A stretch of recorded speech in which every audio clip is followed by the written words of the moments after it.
നമുക്ക് ആരോടെങ്കിലൊക്കെ വെറുപ്പും വിദ്വേഷമൊക്കെ ഉണ്ടാകാം, സ്നേഹിക്കാൻ പറ്റാത്ത അവസ്ഥ ഉണ്ടാകാം. ഈ സ്നേഹത്തിലേൽക്കുന്ന മുറിവാണ് നമ്മുടെ ജീവിതത്തിന്റെ പല അസ്വസ്ഥതകളുടെയും മാനസിക സംഘർഷങ്ങളുടെയും നിരാശകളുടെയും ആകുലതയുടെ ഒക്കെ കാരണം.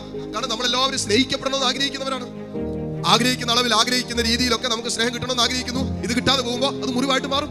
നമുക്ക് ഒരിക്കലും നമ്മൾ ആഗ്രഹിക്കുന്ന അളവിലോ ആഗ്രഹിക്കുന്ന രീതിയിലോ ആഗ്രഹിക്കുന്ന വ്യക്തികളിൽ നിന്നൊക്കെ ഈ ലോകത്തിൽ സ്നേഹം ലഭിക്കില്ല എന്ന് ആദ്യം മനസ്സുകൊണ്ട് ഉറപ്പിക്കണം.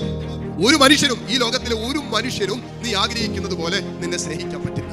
ഈശോയ്ക്ക് നിന്നെ സ്നേഹിക്കാൻ പറ്റും. നീ ആഗ്രഹിക്കുന്നതിലും ഉപരി ചെയ്തു തരാൻ കഴിവുള്ള കർത്താവിന് നിന്നെ നീ ആഗ്രഹിക്കുന്നതിലും ഉപരി സ്നേഹിക്കാൻ പറ്റും. അങ്ങനെ സ്നേഹിച്ച ആ സ്നേഹത്തിന്റെ പൂർത്തീകരണമാണ് കാൽവരി കുരിശിൽ സ്വജീവൻ നൽകിക്കൊണ്ട് അവസാനത്തുള്ളി രക്തവും നൽകി ഈശോ നമ്മെ സ്നേഹിച്ചത്. എന്നിട്ട് പറഞ്ഞു, മോനെ ഇതാണ് സ്നേഹം, ഇതാണ് പരിശുദ്ധാത്മാവിന്റെ ഫലമായ സ്നേഹം.